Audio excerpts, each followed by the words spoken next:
Muy buenos días, yo soy la doctora Samantha Anguizola, médico residente de primer año del Centro Oftalmológico de León, Universidad Francisco Marroquí, y tengo el gusto de dar la docencia sobre queratocono. El queratocono es el trastorno extásico de la córnea más común. Por lo general, esto afecta la córnea central, la paracentral inferior, la periférica media. Por consiguiente, sufre un adelgazamiento y protusión progresivo, a lo que da lugar a una córnea en forma de cono. Y consecuentemente, este adelgazamiento corneal va a manifestarse como un astigmatismo irregular y una miopía. En cuanto a la historia del queratocono, vemos que el queratocono fue reportado por primera vez por Benedict Duddell en 1736. Después de esta primera descripción, en la literatura temprana se introdujeron varias terminologías como lo que es el prolapso corneal, la córnea cónica, córnea en forma de pan de azúcar y prosidentia corneae. Se dice que aproximadamente después, en un siglo después, John Needham proporcionó la primera descripción detallada de la enfermedad en su histórica publicación en 1854. Pickford también describió la córnea cónica como una enfermedad que es incurable por naturaleza y fatal para la visión, y en lo que la patología y el tratamiento se conoce muy poco. Hoy en día, 170 años después aproximadamente, el queratocono sigue siendo una enfermedad enigmática. En cuanto a la epidemiología, anteriormente se pensaba que eran una por cada 2.000 personas afectadas de queratocono. Esto fue descrito por el Instituto Nacional de Salud y hoy en día se sabe que es mucho más común de lo que se pensaba originalmente. Por ejemplo, tenemos un estudio en Rusia que dice aproximadamente 0.2 por cada 100.000 personas, en Irán 33 por cada 1.000 personas. En un metaanálisis reciente en 15 países se informó que globalmente era 1.4 por 1.000 personas. Se sabe que hay mayor prevalencia en las poblaciones de Asia y Oriente, del Medio Oriente, y las poblaciones pediátricas tienen una tasa de prevalencia aún más alta, más o menos de 5.2 por 1.000 personas en estudios en Nueva Zelanda y 47.9 por 1.000 personas en Arabia Saudita. Se dice que el queratocono es la indicación de queratoplastía más común, pero esta ha ido en disminución debido a nuevas técnicas quirúrgicas como es el crosslinking, que lo vamos a abordar más adelante. La etiología del queratocono es multifactorial y los factores, por ejemplo, ambientales, genéticos, son sumamente importantes. Cuanto a los factores predisponentes, pues tenemos el frotarse los ojos, tener una enfermedad atópica y una queratoconjuntivitis alérgica, el uso de lentes de contacto, pacientes con enfermedades del colágeno, antecedentes de cirugía queratorrefractiva en pacientes con alta miopía, preoperatoria o córneas delgadas. También se ha descrito que la retinitis pigmentosa, el estrés oxidativo, la apnea del sueño, síndrome de Down, esto también tiene un factor predisponente. En cuanto a la etiología, específicamente en la genética, en varios estudios se ha observado una agravación familiar de la enfermedad. Hay un estudio que se llama CLEC, Estudio Colaborativo de Evaluación Longitudinal del Queratocono, demostró que hay una herencia familiar del 13.5%. El más comúnmente descrito ha sido autosómico dominante, pero también existen estudios que han descrito una herencia autosómica recesiva. Bueno, se pensaba que hasta finales del siglo XXI el tratamiento de queratocono se ha restringido en gran medida era únicamente a las gafas, lentes de contacto rígidas, a queratoplastías, en los casos más avanzados para la corrección refractiva y visual. Sin embargo, Wollensack describió la técnica del crosslinking para detener el queratocono y reducir la necesidad de queratoplastía. Y desde entonces se han introducido una gran variedad de protocolos y técnicas de tratamiento para optimizar aún más la eficacia clínica, la eficacia y la seguridad del crosslinking. También se han desarrollado otras técnicas quirúrgicas, como son la colocación de anillo corneal intraestromal, la queratoplastía lamelar anterior, y se habla de un nuevo descubrimiento, bueno, ya no es tan nuevo, pero el descubrimiento de la capa DUA, que es una capa anterior a la membrana de Descement, que ha mejorado la compresión del queratocono, hidropesia corneal aguda, y también es muy importante el momento de el trasplante de córnea laminar anterior y posterior. En cuanto a la evaluación, los síntomas que el paciente va a presentar son cambios progresivos en su visión que no se corrigen con anteojos. El examen físico se va a hacer un examen físico ocular completo a cualquier paciente que se le sospeche de queratocono. Se deben realizar varias pruebas auxiliares para evaluar la curvatura, el astigmatismo y el grosor de la córnea. Entre los posibles componentes del examen físico, aquí tengo numerados los siguientes: hacer una medición de la agudeza visual no corregida, una agudeza visual con corrección de lejos y cercana, cuando lo merite, medición de la agudeza visual mejor corregida con anteojos o con lentes de contactos, la medición de la agudeza visual estenopeica, una retinoscopía para comprobar el reflejo de tijera, que se los voy a mostrar más adelante en una imagen, biomicroscopía con lámpara hendidura del segmento anterior, que incluya la tensión del párpado y visualizar la conjuntiva tarsal para ver si existe o no papilas, y exámenes diagnósticos, por ejemplo, la queratometría, una tomografía computarizada, topografía computarizada y una paquimetría ultrasónica. Aunque el queratocono es típicamente bilateral, comúnmente se observa asimetría. Existe un adelgazamiento apical con protusión o curvatura anterior de la córnea, generalmente paracentral inferior o periférica media, y esto puede empeorar con la progresión del queratocono, al igual que el grado de astigmatismo irregular. Generalmente no se observa queratitis ni neovascularización corneal, pero esto puede ocurrir debido al uso de lentes de contacto. Continuando con la evaluación clínica, se describe que hay signos tempranos del queratocono. Estos incluyen los siguientes: un error refractivo asimétrico con astigmatismo alto progresivo, una queratometría que muestra alto astigmatismo e irregularidad, el eje que no suma 180 grados, el reflejo de tijera en la retinoscopía, una inclinación inferior, eje sesgado, valores elevados de la queratometría en la lectura de la K, y una topografía corneal computarizada, adelgazamiento corneal especialmente en la córnea inferior. El adelgazamiento corneal máximo corresponde al sitio de máximo empinamiento o de prominencia del cono. También tenemos el signo de Risuti o reflejo cónico en la córnea nasal.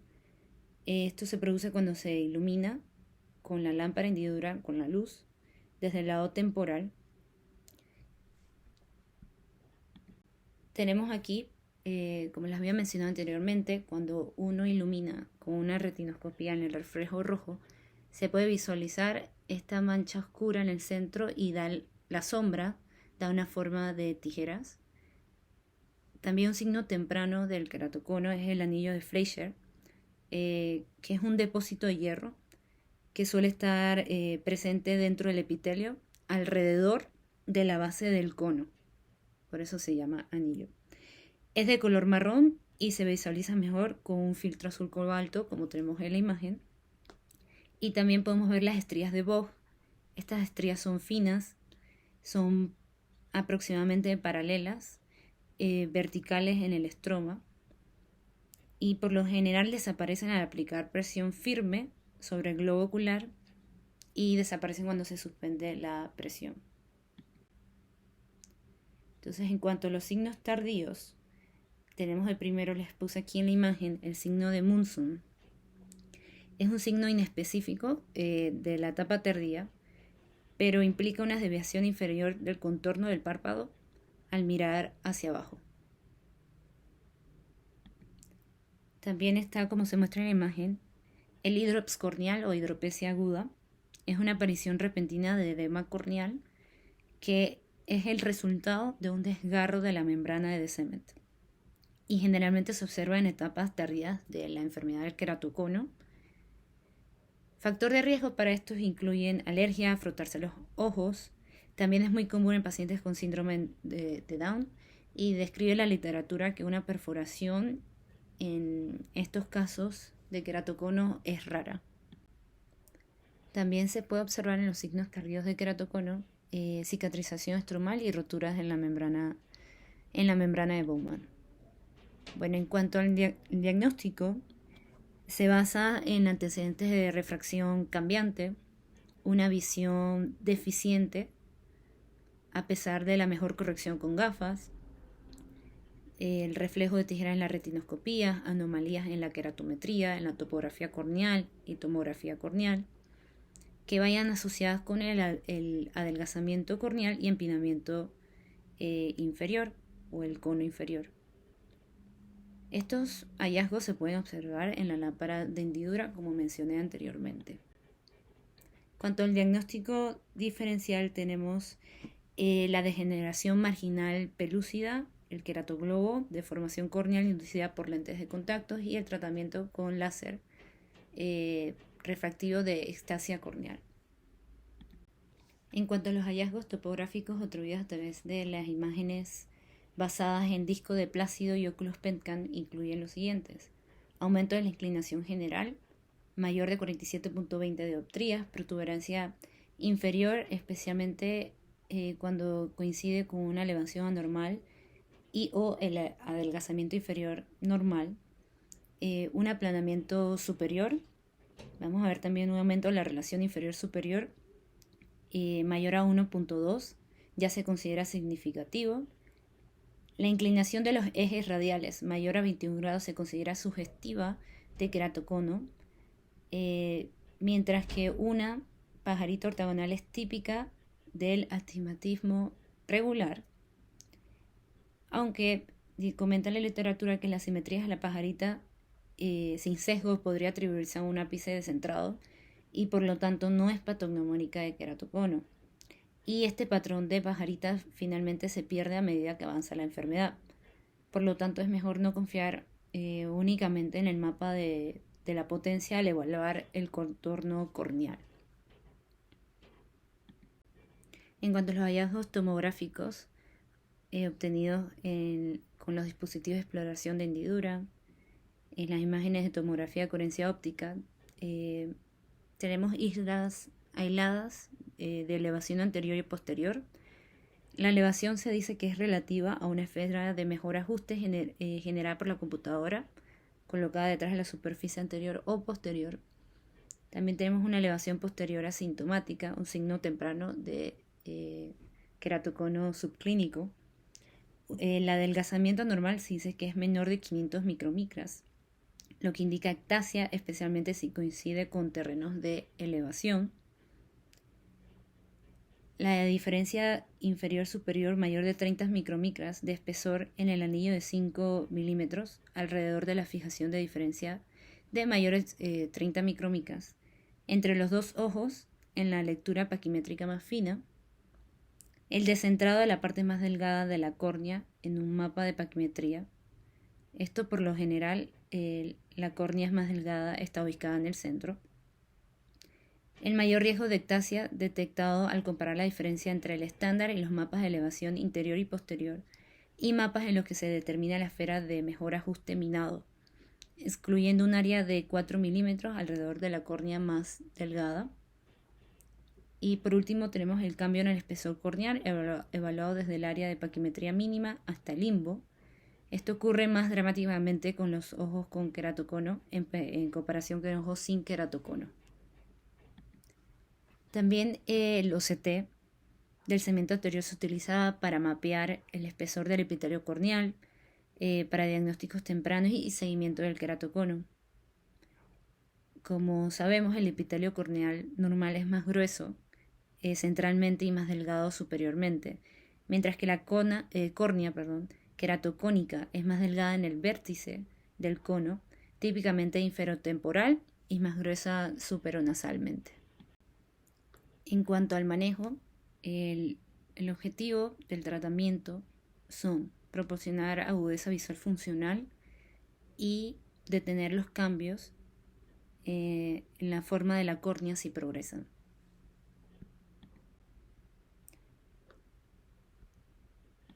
En cuanto al manejo del queratocono, para mejorar la visión y controlar el astigmatismo, en casos leves se pueden utilizar las gafas o lentes de contacto tóricas blandas.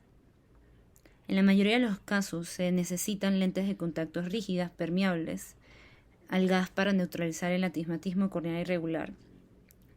La mayoría de los pacientes que pueden usar los lentes de contacto duros o permeables al gas presentan una mejora espectacular en su visión. Se han desarrollado lentes de contacto especiales para adaptar mejor a las córneas irregulares y empinadas que se encuentran en el queratocono, y estos son el ROSEC, que son también los lentes de contactos diseñados a medidas, lentes de contacto semisclerales, uso de lentes de cuestas, que son lentes duras sobre lentes blandas, lentes esclerales, lentes híbridas, y PROSA, que son el reemplazo protésico del ecosistema de la superficie ocular. Entonces, tenemos los pacientes que no toleran el uso de lentes de contacto, o los pacientes que, a pesar del uso de lentes de contacto, no tienen una visión aceptable, no mejoran. Estos pacientes son candidatos para alternativas quirúrgicas. El crosslinking es el tratamiento primario para el queratocono progresivo o en pacientes jóvenes con queratocono, con probabilidad de progresar en algún momento. Este crosslinking es un tratamiento mínimamente invasivo que utiliza riboflavina, una vitamina B, y una luz ultravioleta, como se ve en la imagen, para inducir endurecimiento del estroma corneal, y esto lo hace mediante la formación de enlaces entrecruzados desde la matriz extracelular del colágeno estromal. Este procedimiento se realiza de la manera que se debrida el epitelio corneal utilizando unas técnicas clínicas estándar, y se remoja la córnea con las gotas de la solución de riboflavina. Luego se activa el sensibilizador de la riboflavina exponiendo la córnea a la luz ultravioleta durante alrededor de 30 minutos. Y en diferentes ensayos, tanto en Europa como en Estados Unidos, demuestra una alta tasa de éxito para el uso del crosslinking, por lo que es un tratamiento ideal. En cuanto a pacientes que tengan eye drops agudo, el tratamiento médico implica el manejo agudo del dolor y el edema corneal. Por lo general, a estos pacientes se les aplican cicloplégicos y agua hipertónica, una solución salina al 5%, y también se les puede ofrecer un parche de presión. Después de retirar el parche de presión, es posible que los pacientes aún necesiten continuar con las gotas de solución hipertónica durante varias semanas o meses hasta que el eye drops por fin haya resuelto. También se le aconsejan a los pacientes evitar frotarse los ojos o sufrir de traumatismos. En cuanto a la terapia médica, generalmente se le hace un seguimiento a los pacientes de 3 a 6 meses para ver la progresión del queratocono, si hay adelgazamiento, si hay mayor inclinación de la córnea, los cambios visuales y necesidad de hacer un ajuste y cuidado de los lentes de contacto. Los pacientes con eye drops generalmente son atendidos con más frecuencias hasta que el cuadro del eye drop se resuelva. También hay que tratar las enfermedades asociadas, por ejemplo, una conjuntivitis alérgica, Hay que darle tratamiento con antihistamínicos, estabilizador de los mastocitos, antiinflamatorios, como son los esteroides, ciclosporina, tracolimos o lifitegrast. En cuanto al manejo quirúrgico, esto se realiza cuando los pacientes son, como mencionaba anteriormente, intolerantes a los lentes de contacto o no tienen ningún beneficio al usar los lentes de contacto. Si el paciente, el queratocono se estabiliza con un crosslinking y puede mejorar una mejor visión con los anteojos o lentes de contacto, es posible que no requiera más intervenciones. Si no, las otras opciones quirúrgicas son anillos intraestromales o una queratoplastía lamelar anterior profunda y o una queratoplastía penetrante. En cuanto a la colocación de anillos intraestromales, estos han sido tratamientos aprobados para el queratocono de leve a moderado y en pacientes que no toleran los lentes de contacto. En estos casos, los pacientes deben tener una córnea central clara y un espesor corneal mayor a 450 micromicras, donde se puedan insertar los segmentos y generalmente se inyectan aproximadamente en la zona óptica de 7 milímetros. La ventaja de este procedimiento es que no requiere eliminación de tejido corneal ni incisión intraocular y deja intacta la córnea central. La mayoría de los pacientes van a necesitar gafas o lentes de contacto después de la operación para obtener una mejor visión, pero van a tener el beneficio de una córnea más plana y uso más fácil de lentes. Si el paciente no tiene los resultados esperados, se puede eliminar estos anillos intraestromales y se pueden considerar otras opciones quirúrgicas.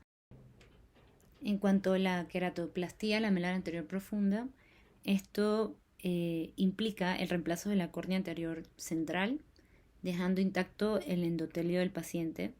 Tiene varias ventajas que son: elimina el riesgo del rechazo del injerto endotelial, hay menos riesgo de rotura traumática del globo en la incisión porque deja el endotelio intacto y el de cement y algo del estroma, y también tiene una rehabilitación visual más rápida.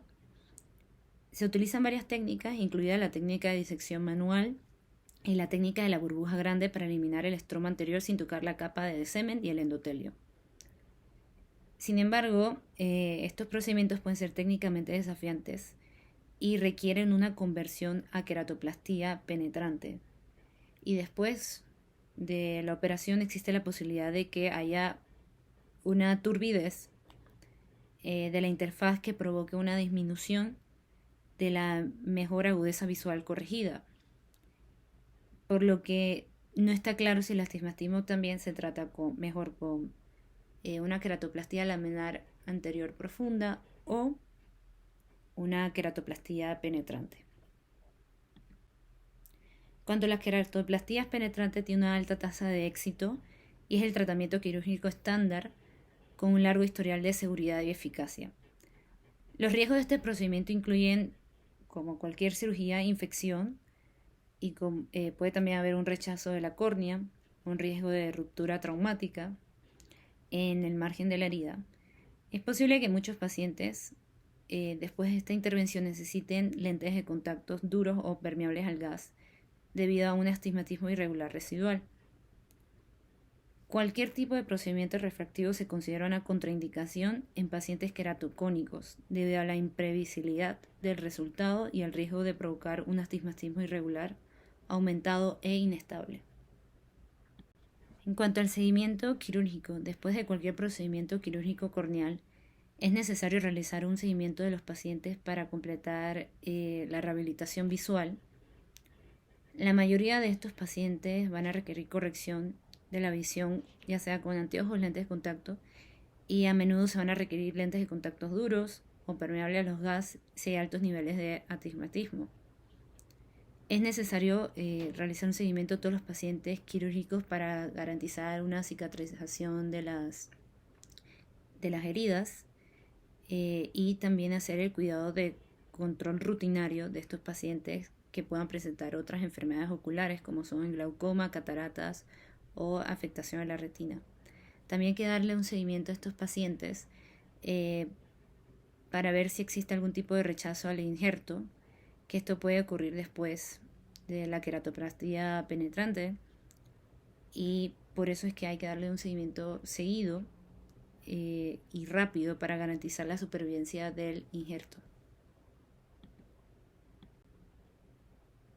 En cuanto a las complicaciones quirúrgicas, puede haber una infección, mala cicatrización de heridas, rechazo del trasplante de córnea, neovascularización corneal, adelgazamiento de la unión injerto-huésped. El paciente puede sufrir de deslumbramiento, astigmatismo irregular y alto error refractivo. En cuanto al pronóstico, pues el paciente con queratocono, si se hace un diagnóstico temprano y una intervención rápida, con crosslinking los pacientes pueden conservar una función visual adecuada con lentes de contacto o con gafas durante toda su vida. La intervención con anillos interestromales también puede proporcionar éxito a largo plazo a los pacientes con queratocono, pero esto suele realizarse junto al uso de lentes de contacto y en última instancia algunos pueden requerir trasplantes de córnea para alcanzar unos buenos objetivos de rehabilitación visual. El pronóstico de la queratoplastia penetrante en un paciente con queratocono se dice que es excelente, ya que la mayoría de los pacientes pueden regresar a un estilo de vida activo y a la búsqueda de sus objetivos personales después de una rehabilitación visual con lentes de contacto especiales. Es posible que estos pacientes también necesiten una terapia de mantenimiento a largo plazo con medicamentos esteroideos. También se ha informado de la progresión de queratocono incluso después de la cirugía corneal, pero no está claro con qué frecuencia o en qué medida esto puede ocurrir. Y bueno, aquí tengo la bibliografía e infografía utilizada para esta presentación. Muchísimas gracias.